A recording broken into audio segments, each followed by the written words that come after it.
Assalamualaikum warahmatullahi wabarakatuh. Apa kabar Anda pemirsa? Senang sekali saya Eli hadir menyapa Anda untuk hari ini. Tentunya untuk program spesial kita Antara Jatim Interaktif. Jadi ini adalah podcast yang dipersembahkan oleh DPRD Provinsi Jawa Timur bersama dengan Antara Biro Jawa Timur. Jadi kantor berita Antara Biro Jawa Timur. Dan di hari ini tentunya kita akan berbincang. Kita ngobrol santai sebenarnya, tapi saya yakin isinya ini pasti akan sangat luar biasa bermanfaat. Karena kalau kita sudah bicara soal pendidikan, ini tentunya akan ada banyak hal yang bisa kita kulik begitu ya. Karena kita tahu sebuah bangsa yang besar ini tentunya harus memperhatikan secara utuh bagaimana dunia pendidikannya. Dan apalagi kalau untuk Jawa Timur sekarang ini kita sudah memiliki beberapa catatan positif begitu ya. Tapi bagaimanakah ketika pusat secara nasional seperti yang kita ketahui bersama semenjak Presiden Prabowo Subianto ini ada satu program pendidikan yang digagas yaitu Sekolah Rakyat. Nah, implementasinya di Jawa Timur seperti apa, pelaksanaannya bagaimana, dan ketika kita coba tarik bagaimana nantinya dengan sekolah-sekolah umum yang ada di Jawa Timur. Nah, ini tentunya akan menjadi porsi dari narasumber kita di hari ini. Beliau yang merupakan Wakil Ketua Komisi E DPRD Provinsi Jawa Timur yang tengah bersama dengan kita untuk hari ini. Kita akan langsung sapa saja. Ada Bapak Jairi Irawan. Assalamualaikum. Assalamualaikum, Eli. Apa kabarnya untuk hari ini, Bapak? Baik. Kita ngobrol pendidikan loh, Pak. Boleh. Itu artinya ini isu yang paling seksi. Yep. Kenapa begitu? Karena memang menyangkut hajat hidup banyak orang begitu ya. Jadi kualitas pendidikan memang harus benar-benar diperhatikan. Tapi tema kita di hari ini adalah sekolah rakyat dan juga pemerataan kualitas sekolah umum. Saya ingin Bapak memulai di awal dulu. Pandangan tentang dunia pendidikan di Jawa Timur, Pak Jairi, seperti apa? Saat ini kalau kita melihat Jawa Timur, pastinya kalau dilihat dari indeks dan sebagainya, Jawa Timur bagus pendidikannya. Tapi kita akan melihat nanti dengan munculnya sekolah rakyat ini pastinya nanti akan menjadi salah satu beban lagi, bukan ya, tanggung jawab yang lebih besar lagi, karena Jawa Timur ini menjadi salah satu provinsi yang besar, selalu menjadi sorotan nasional, baik perkembangannya maupun penurunannya akan menjadi isu-isu nasional dan kita harus bergerak ke sana, memperbaiki Jawa Timur sendiri. Kalau memang pendidikan ya, kalau di DPRD Jawa Timur tuh pasti fokusnya ke SMA SMK. Betul. Ya, karena kalau yang sekolah SMP dan SD itu di bawah kewenangan kabupaten. Kemarin kita baru selesai mengadakan SPMB dan alhamdulillah. Ada catatan apa Pak kemarin di gelaran kemarin? Kalau catatan sebenarnya ini yang kita lihat dari catatan SPMB kita kemarin itu ada beberapa tahap untuk masuk ya, dari pertama afirmasi, terus dari prestasi, terus terakhir domisili. Saya mendengar keluhan dari masyarakat itu, kenapa afirmasi ditaruh di depan? Kenapa enggak yang pertama harus difokuskan ke prestasi dulu, nanti afirmasi ke belakangan. Dan itu menjadi catatan kita, catatan kami, sehingga nanti ketika kita hearing lagi dengan Dinas Pendidikan, kita harus sampaikanlah kepada Dinas Pendidikan agar tahun depan itu keluhan-keluhan ini kita kurangi lah, semoga tidak ada beban atau tidak ada keluhan lagi yang bisa disampaikan masyarakat kepada Dinas Pendidikan Jawa Timur. Oke, baik. Jadi untuk pelaksanaan SPMB di tahun ini tentunya boleh dikatakan minim catatan begitu ya. Kita masuk pada sekolah rakyat Pak. Ini kita pengen tahu dulu nih, baru running begitu kan di awal bulan ini ya, Juli. 14 Juli kemarin. 14 Juli, berarti umurnya masih beberapa hari nih? Ya, 7 hari kemarin. Sejak dilangsing seperti apa? Atau awal dulu, saya pengen tahu pendapat Bapak tentang sekolah rakyat ini bagaimana sih Pak? Menjawab kebutuhan akan pendidikan di Jawa Timur kah atau bagaimana? Jadi gini, kalau sekolah rakyat ini kan nasional sebenarnya. Baik. Saya mulai mendengar isu sekolah rakyat ini kan bulan awal-awal tahun 2025 lah. Nah, terus kenapa ya pemerintah harus membuat sekolah rakyat? Sekolah rakyat, betul. Nah, padahal kita dulu mungkin dari 120 anggota Dewan Jawa Timur mungkin yang agak kritis itu kami di Komisi E? Bukan di seluruhnya. Karena kami melihat catatan gini, kenapa kok harus mendirikan sekolah rakyat? Kenapa tidak memperbaiki sekolah yang ada, fasilitas yang ada? Kenapa harus mendirikan sekolah rakyat dengan identitas sendiri? Nah, ternyata kekritisan itu kita sampaikan terus kepada pemerintah. Dan padahal Menteri Agama sendiri juga berstatement bahwa kenapa kok tidak bekerjasama dengan lembaga pendidikan yang sudah ada, pesantren-pesantren yang ada. Karena pesantren kita kan banyak bangunan yang bahasanya belum terpakai, kenapa nggak dipakai sekolah rakyat? Dan itu menjadi wacana pro kontra kita sebelum SR ini dilaksanakan. Nah sekarang karena SR ini sudah dilaksanakan, maka kami tidak pada posisi pro kontra, tapi bagaimana mengkritisi agar berjalan dengan baik. Makanya saya melihat Pak Prabowo ini, Pak Prabowo konsen bagaimana sekolah rakyat ini difokuskan untuk salah satunya memutus rantai kemiskinan dan sebagainya. Karena yang menjadi sasaran untuk sekolah rakyat kan desil 1 dan desil 2. Nah, desil 1 ini memang kalau dihitung secara ukuran desil 1 sampai 10 itu yang miskin ekstrim itu ya penghasilan per bulannya 322. Itu pengeluarannya, bukan penghasilan, pengeluaran. Nah, sedangkan miskin biasa ini yang pengeluaran per bulannya 472. Dan ini yang menjadi sasaran harus dimasukkan ke sekolah rakyat itu. Dengan harapan ke depan ada pemutusan kemiskinan itu dengan anak-anak dengan mindset baru, mereka tidak dalam lingkaran kemiskinan, tapi bahasanya di bedol desa, di desain dan sebagainya. Ketika nanti dia sudah keluar dari masa pendidikan, dia bisa menentukan nasibnya sendiri. Nah itu yang kami lihat dari program Pak Prabowo ini. Kalau untuk di Jawa Timur sendiri, Pak Jairi, sekolah rakyat ini sudah ongoing berapa banyak? Nah, ini kemarin kami kebetulan ketika masa pembukaan tanggal 14 ini, kami di Komisi E sempat mendatangi yang ada di Malang. Nah, total di Jawa Timur sendiri, data yang kami peroleh itu ada 12 lokasi sekolah rakyat, terus melibatkan 175 guru, 133 tenaga pendidikan dengan total siswa 1.183 anak. Dengan rincian laki-laki 571 dan perempuan 612, dan itu tersebar di wilayah seluruh Jawa Timur, 12 titik untuk awal ini. Nanti akhir Juli akan ada tambahan lagi, terus nanti di akhir September itu yang tahap ketiga baru akan diluncurkan. Jadi sekolah rakyat ini akan bertahap berjalannya sambil kita evaluasi selama perjalanan. Secara akademik ini masih sama ya dengan sekolah-sekolah umum pada umumnya di Jawa Timur? Kalau secara akademik, secara kurikulum sama. Tapi yang membedakan? Di dalam sekolah rakyat ini karena mereka boarding school ya, seperti Mondok itu ada penambahan pendidikan karakter di sana diperbanyak, terus nasionalisme juga ditambah, terus nanti ada pendidikan keterampilan yang mereka, jadi mungkin pagi dia sekolah, terus siang sampai sore itu mungkin dia ada penambahan keterampilan, terus malam mungkin pendidikan agama dan sebagainya, itu berputar selama 24 jam di masing-masing. Antusiasme masyarakat akan sekolah rakyat ini seperti apa, Pak Jairi? Saya ketika mengunjungi anak-anak di Malang itu, BPSDM Malang itu, orang tua antusias. Karena apa? Ada beberapa alasan. Orang tua ini mereka sibuk bekerja karena dalam tahap bahasanya kurang mampu, akhirnya mereka sibuk bekerja. Betul. Anak-anak tidak mengawasi di sekolah, tidak ada yang mengawasi di rumah dan di lingkungan. Akhirnya boarding solusi begitu ya. Mungkin ibu-ibunya, orang tuanya melihat boarding ini salah satu solusi yang ditawarkan, salah satu kan? Untuk bagaimana anaknya ini bisa lebih terawat, bisa lebih terkontrol lah kondisi di masyarakat itu. Kabarnya di luar sana Pak Jairi banyak yang menyebutkan fasilitas yang ditawarkan di sekolah rakyat ini cukup menggiurkan. Benar begitu ya? Kalau untuk fasilitas saat ini yang saya lihat mereka dari segi seragam mereka dapat 8 setel lah. Dari seragam sekolah, terus seragam lab dan sebagainya. Terus untuk makanan 3 kali sehari terjamin makanannya. Terus ada fasilitas laptop untuk menjadi pemahaman digitalnya. Tapi yang kami melihat kemarin itu yang kurang adalah literasinya. Literasi belum ada tempat atau perpustakaan. Nah, sebenarnya itu yang paling penting ketika boarding school. Kalau itu tidak tercukupi, maka anak akan larinya ke dunia digital. Makanya kemarin ketika kami melihat ada beberapa anak yang membawa HP di sekolah, kami minta kepada pengurus itu, namanya wali asuh itu atau wali asrama itu, kita harus punya dan bahasanya tego untuk membatasi mereka berinteraksi dengan dunia luar. Walaupun nanti dengan orang tua, karena orang tua kan ada jeda untuk melihat mereka seminggu sekali dan sebagainya.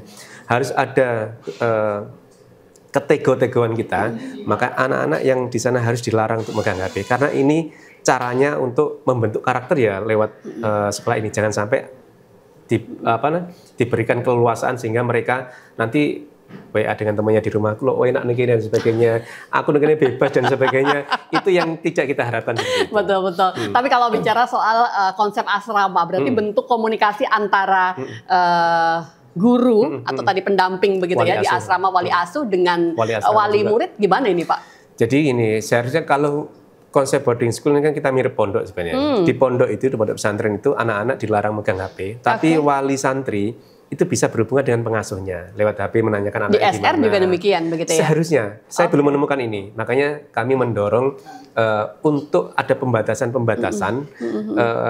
sehingga anak-anak fokus di sana. Di pesantren kan fokus ini. Nah, jadi harus ada interaksinya lewat wali asuh atau wali asrama nanti yang bisa, oh mungkin anakku seperti ini gimana kabarnya, terus apakah sudah makan dan sebagainya, itu interaksinya harus dengan wali asuh, jangan dengan anaknya langsung. Itu harapannya sekali lagi di sini adalah pembentukan karakter dan sebagainya sesuai dengan keinginan pemerintah yang membuat, maka juga harus dibatasi interaksinya dengan dunia luar. Oke. Kadang sebuah program baru itu memang akan tampak indah di muka begitu ya, di permukaan Pak Jairi. Tapi semoga tidak lah, semoga. Kami berharap semoga tapi tidak. Bapak tetap artinya sangat optimis ya kalau untuk sekolah rakyat ini bisa menjawab itu tadi tantangan pendidikan yang ada di nasional, secara nasional juga. Sebenarnya gini, kalau ini kan program ini disupport oleh pemerintah full ya, dengan berbagai lembaga kementerian. Jadi harapannya karena sudah memakan anggaran yang besar, harus sukses. Catatannya harus sukses. Harus selesai dengan apa yang diinginkan oleh pemerintah sebagai penggagasnya. Harus, bukan nanti harapannya seperti ini kan, tapi harus sukses.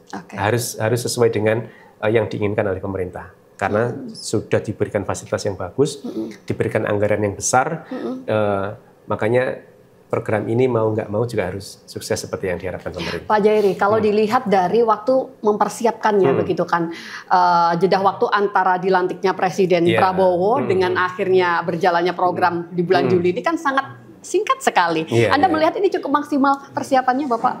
Kadang saya punya adagium gini, bukan adagium ya, istilah ini. Jangan sampai mimpi semalam itu menjadi kebijakan di pagi hari. Dan saya melihat jangan sampai begitu. Saya nggak pengen inilah. Jadi yang pasti saya berkeyakinan Gus Ibu sebagai Menteri Sosial dibantu oleh Pak Nuh dan sebagainya itu dibantu oleh beberapa kelembagaan kementerian dengan konsep ini. Rasa-rasanya kalau digeruduk banyak orang, dikeroyok banyak orang, insya Allah bisa kok. Kayak kemarin contohnya di Jawa Timur ada beberapa lembaga gedung itu yang difasilitasi oleh Provinsi Jawa Timur. Ada beberapa gedung yang difasilitasi oleh UNESA. Ada beberapa gedung yang difasilitasi oleh kabupaten kota. Sebenarnya ini kan keroyokan sebenarnya ini. Pendidikannya. Karena keroyokan itu nantinya memang idealnya sekolah rakyat ini di suatu tempat tersendiri. Pak Prabowo itu mensyaratkan 6 hektar dan itu dibangun mulai SD, SMP, SMA. Nah sekarang kan masih dititipkan di beberapa titik ini. Ke depan memang harus ditaruh di satu tempat. Contohnya nanti Malang ini sudah mulai proses pembangunan untuk SD, SMP, SMA. Nanti yang di BPSDM di daerah Malang Kota itu akan ditaruh di satu tempat yang memang itu impiannya Pak Prabowo seperti itu, SD, SMP, SMA. Baik. Nanti akan coba kita lanjut kembali, masih ada banyak hal begitu ya yang bisa kita gali berkaitan dengan sekolah rakyat dan juga pemerataan kualitas sekolah umum. Jadi di segmen yang pertama tadi kita masih lebih banyak membahas tentang sekolah rakyatnya. Bagaimanakah upaya pemerataan yang ada untuk sekolah umum yang ada di Jawa Timur? Nanti kita akan coba gali lebih detail lagi. Kita jeda sebentar dan pastikan Anda tetap bersama dengan kami pemirsa.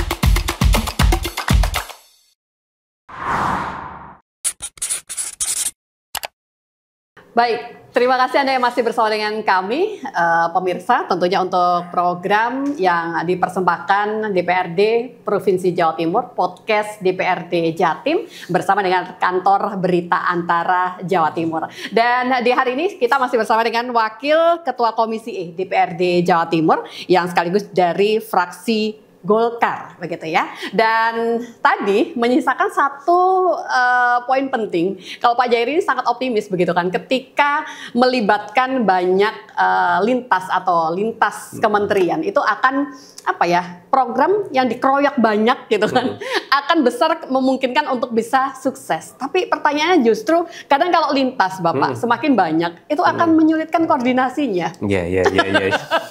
Gimana itu, benar nggak? Atau bisa terpatahkan stigma itu, Pak? Nah, kita dalam konteks sekolah rakyat ya. Contohnya kalau untuk penyediaan lahan itu difasilitasi oleh Pemprov maupun Pemkab masing-masing. Terus bangunan itu PU. Nah, nanti untuk penyediaan guru agama itu sebenarnya Kemenak dan sebagainya. Terus nanti untuk wali asuh, terus wali asrama dan sebagainya, terus harian-hariannya itu dinas sosial. Nah, nanti yang contohnya untuk pendidik akan disupport oleh dinas pendidikan atau Kementerian Pendidikan. Dan itu sebenarnya idealnya memang harus kuat-kuat benar untuk menjadi leading sektornya Kemensos. Tapi saya yakin lah, saya yakin bisa.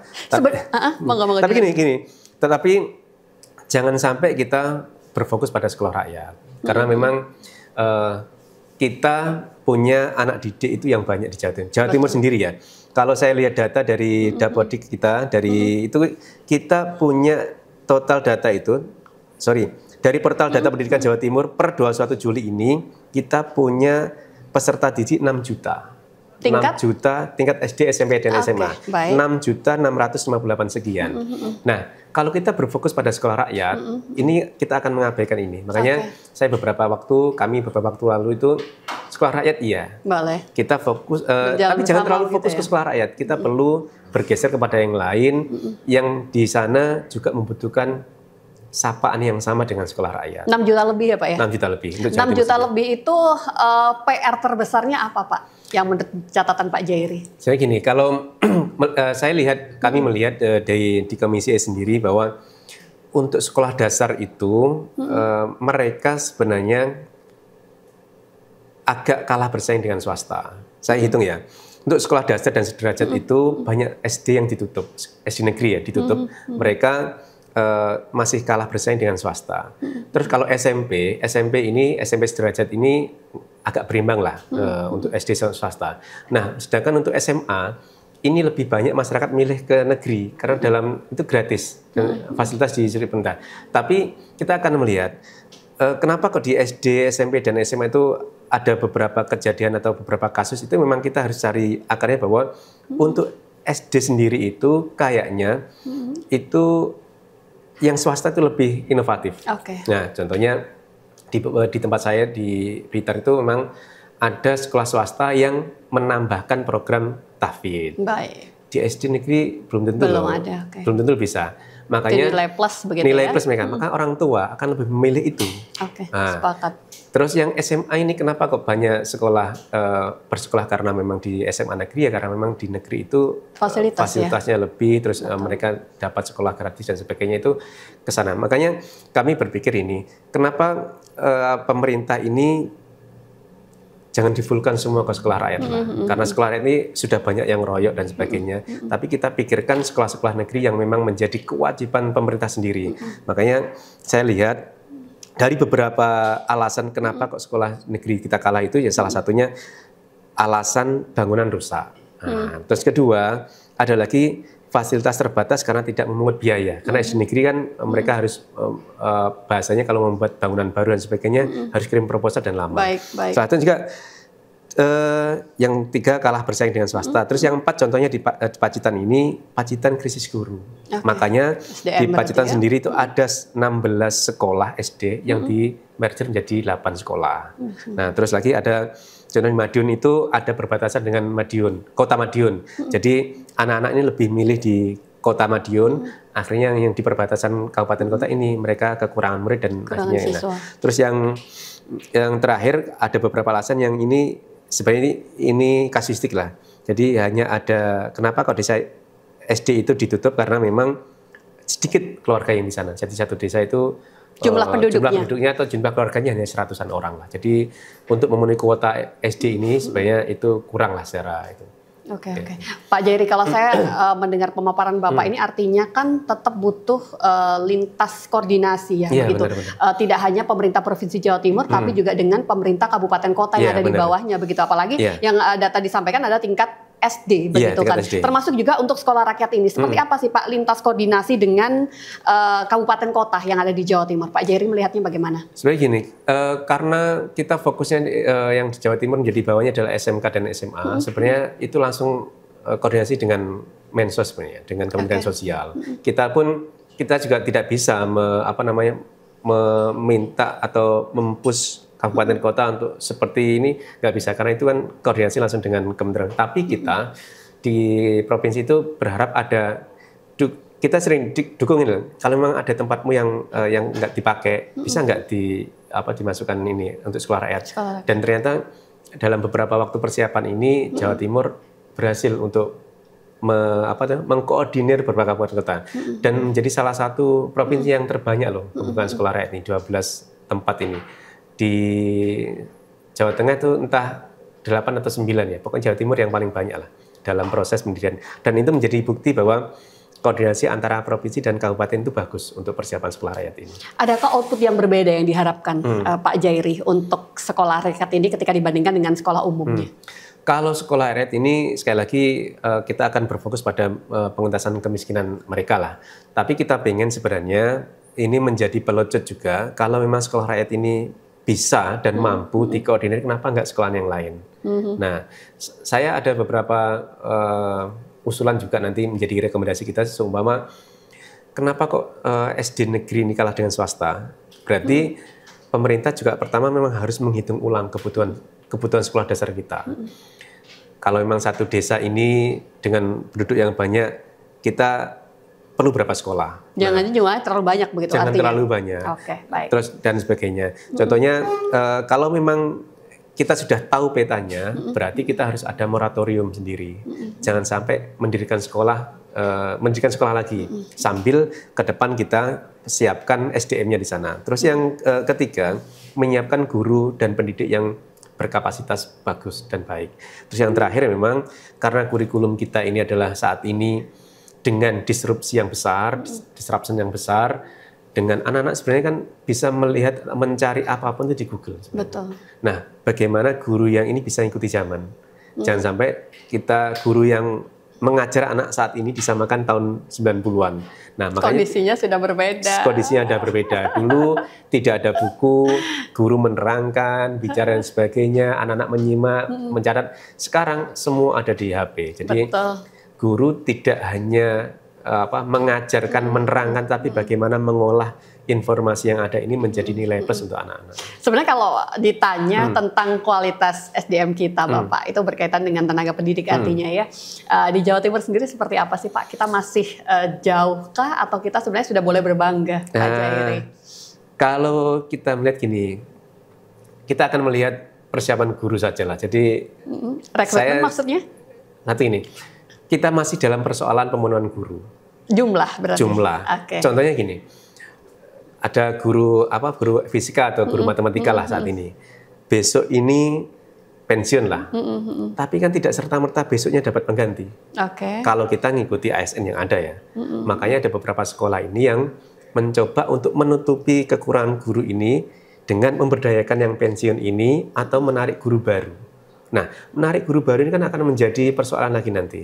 Karena tidak serta-merta yang guru yang kita honorer sekolah itu nanti akan menjadi P3K paruh waktu atau penuh waktu atau menjadi ASN. Maka kami juga minta ke Badan Kepegawaian Daerah kemarin, itu harus ada laporan tiap tahun guru mana yang menjelang pensiun, guru mana yang sudah atau punya waktu yang lama mengajar, segera dipersiapkan penggantinya. Agar tidak ada kekosongan ya? Agar tidak ada kekosongan, sehingga sekolah akan mengambil guru yang lain, dan itu akan menjadi persoalan lagi. Nah, dan rutinitas guru atau perputaran guru ini memang harus dijaga benar oleh BKD, Badan Kepegawaian kita, sehingga tidak akan menemui lagi persoalan-persoalan guru.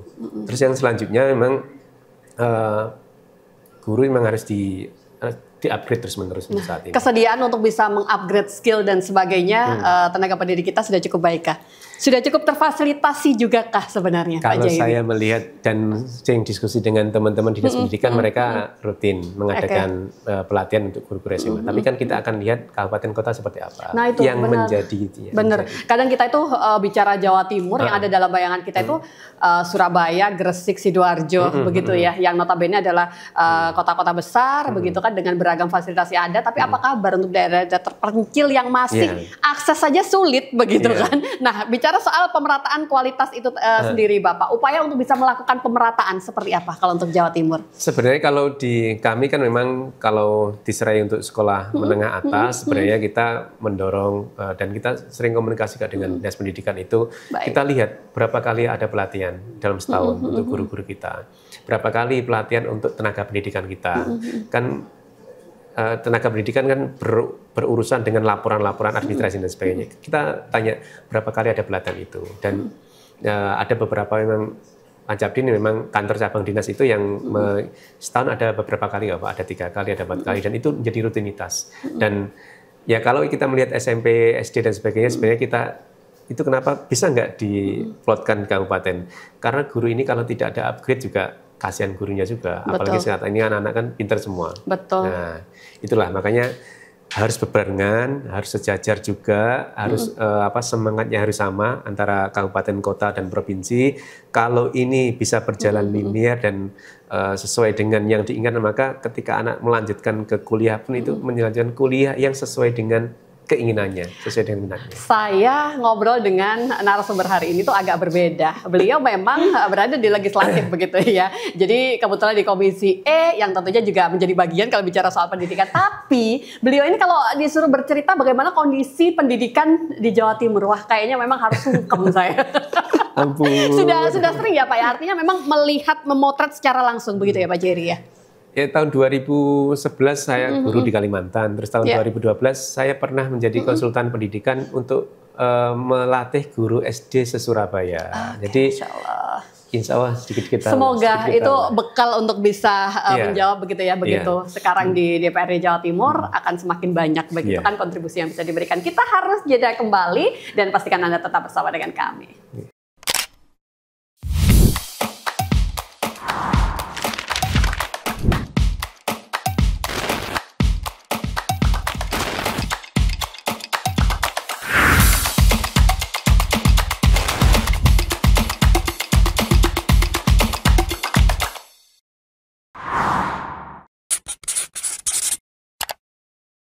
Baik, terima kasih Anda yang masih bersama dengan kami. Semoga dari perbincangan kita dari awal tadi, baik berkaitan dengan sekolah rakyat dan juga pemerataan kualitas sekolah umum yang ada di Jawa Timur. Ini sudah banyak poin begitu ya yang bisa kita dapatkan dari tamu kita di hari ini. Dan di segmen ini saya ingin melanjutkan Pak Jairi. Jadi upaya untuk bisa melanjutkan atau mensetarakan ini untuk kualitas sekolah yang ada di Jawa Timur seperti apa Bapak? Yang pasti memang ini ada 3 hal penting. Yang pertama memang fasilitas sekolah memang harus diratakan. Makanya tadi saya sempat jangan kita terlalu fokus ke sekolah rakyat. Banyak sekolah lain yang memang butuh sapaan seperti sekolah rakyat. Satu, fasilitas. Terus kedua, memang nanti kesejahteraan guru. Kesejahteraan guru ini masih banyak Pak di kabupaten sekitar Blitar, Tulungagung itu yang gurunya itu gajinya 300. Sekarang kan sudah banyak tunjangan-tunjangan untuk itu yang guru-guru sudah kita. P3K. Tapi yang belum, yang saya sebutkan tadi honorer untuk umum itu kan masih 300 dan itu dibayar 3 bulan sekali. Itu kan hal yang nggak manusiawi lah menurut saya. Padahal kalau guru itu sebenarnya tugasnya lebih berat daripada yang lain. Makanya karena dia menyiapkan masa depan anak generasi itu juga. Masa depan. Kalau memang tidak difasilitasi, makanya nanti guru-guru biasanya mencari penghidupan yang lain, sambi-sambi yang lain. Dan saya meminta ada pemerintah terpecah. Ya, makanya yang kedua adalah guru memang kesejahteraan harus ditingkatkan. Terus yang ketiga, accessible-nya. Contohnya kalau memang untuk anak-anak saat ini kalau memang di kota kabupaten ya harus memiliki kesempatan yang sama lah, kesempatan sama untuk melanjutkan sekolah lagi, melanjutkan kuliah lagi, dan itu harus diberikan kewenangan yang penuh, kesempatan yang penuh untuk anak-anak. 3 hal itu sebenarnya yang perlu kita. Oke, baik. Dengan 3 poin itu tadi ketika terpenuhi begitu ya, upaya terpenuhi dengan baik, itu artinya hasil antara anak-anak yang baik di kota dan juga di pedesaan itu tidak terlalu timpang. Cuman faktanya sekarang ini masih kita belum ada kesetaraan juga dari hasil sekolah-sekolah yang ada di perkotaan dan juga di pedesaan. Bagaimana menjawab kebutuhan itu, Pak? Kita balik ke filosofi pendidikan sebenarnya. Sekolah itu tidak menjamin orang untuk menjadi sukses, tapi sekolah itu menjadi pilihan-pilihan untuk menentukan apakah dia seperti apa di masa depan.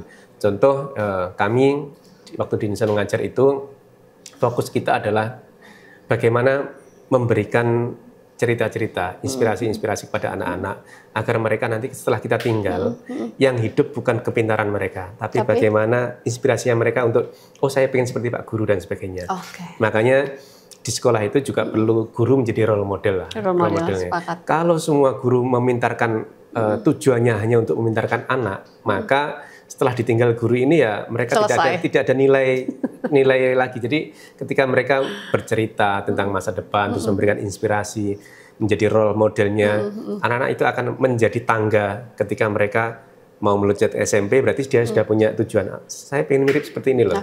Nah, tangga-tangga itu yang rasanya tahan lama untuk anak-anak mengejar mimpi yang ada mereka. Dan semoga yang terburuk itu adalah tidak hanya sekedar pekerjaan mengajar. Iya, pekerjaan mengajar itu yang kadang berarti itu artinya tidak akan ada dari hati upaya untuk bisa mendidik lebih tadi ya.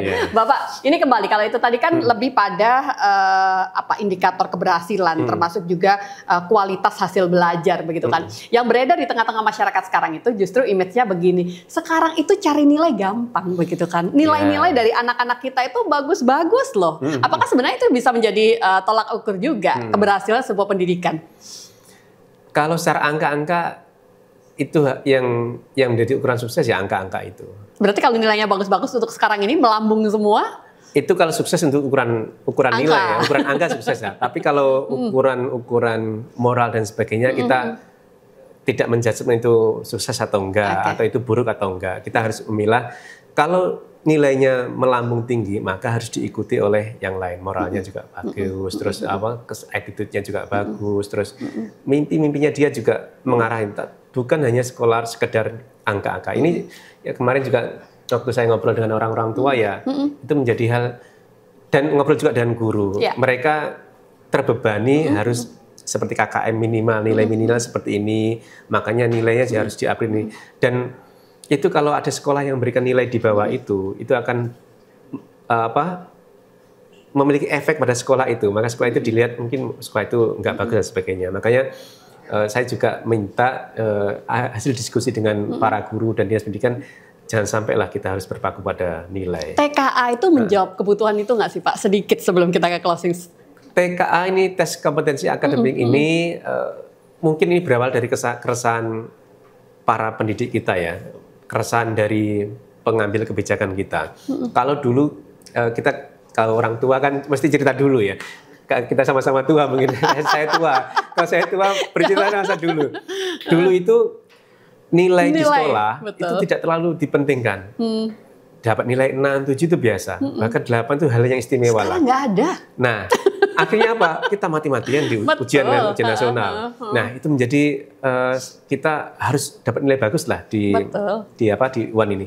Nah, sekarang karena tidak ada UAN ini, akhirnya anak-anak, mohon maaf ya, juga mungkin kompetensinya untuk ke sana mungkin agak berkurang. Jadi, saya melihat tes kompetensi akademik ini untuk menjawab keresahannya para pengambil kebijakan, para orang tua dan para guru ini, yang nantinya ini bisa menjadi salah satu tangga, salah satu seleksi untuk masuk ke sekolah yang jenjang lebih tinggi. Semoga ini juga gebrakan-gebrakan ini bukan hanya gebrakan yang memang hanya sebagai tambal sulam, bukan. Setelah diadakan, oke, nilai kompetensinya kok gini, enggak, tapi itu sebagai evaluasi. Berarti kalau nanti seumpamanya tes akademiknya itu kurang bagus, tidak sesuai dengan hasil rapotnya, berarti harus ada tindak lanjut untuk ini. Semoga nanti implementasinya akan seperti apa, benar, begitu. Sambil kita nantikan bersama. Bapak, closing apa mungkin yang bisa disampaikan berkaitan dengan sekolah rakyat dan juga pemerataan kualitas sekolah umum di Jawa Timur? Ya, sekolah rakyat ini sekolah yang memang diberikan fasilitas penuh oleh pemerintah dengan berbagai anggaran yang besar oleh pemerintah, dengan berbagai fasilitas yang ada. Ini selayaknya menjadi menjadi cita-cita kita, mereka akan sukses, akan berhasil dengan adanya sekolah rakyat ini. Tetapi banyak sekolah-sekolah yang lain, banyak sekolah lain yang tidak senasib dengan sekolah rakyat. Akhirnya jangan kita mempertontonkan kemewahan di antara semua pendidik yang sama-sama mencerdaskan kehidupan bangsa. Itu yang perlu kita tekankan untuk pemerintah. Sepakat. Terima kasih sekali. Setidaknya ini menjadi pengingat kita bersama di tengah euforia Jawa Timur yang juga menyambut hadirnya sekolah rakyat, begitu ya. Semoga segala niat baik itu tadi benar-benar menjawab kebutuhan akan problem atau keinginan pemerataan kualitas pendidikan yang ada di Jawa Timur. Terima kasih sudah membersamai kami untuk program spesial di hari ini, dan semoga kita bisa berjumpa kembali di lain kesempatan. Saya Eli pamit undur diri. Wassalamualaikum warahmatullahi wabarakatuh.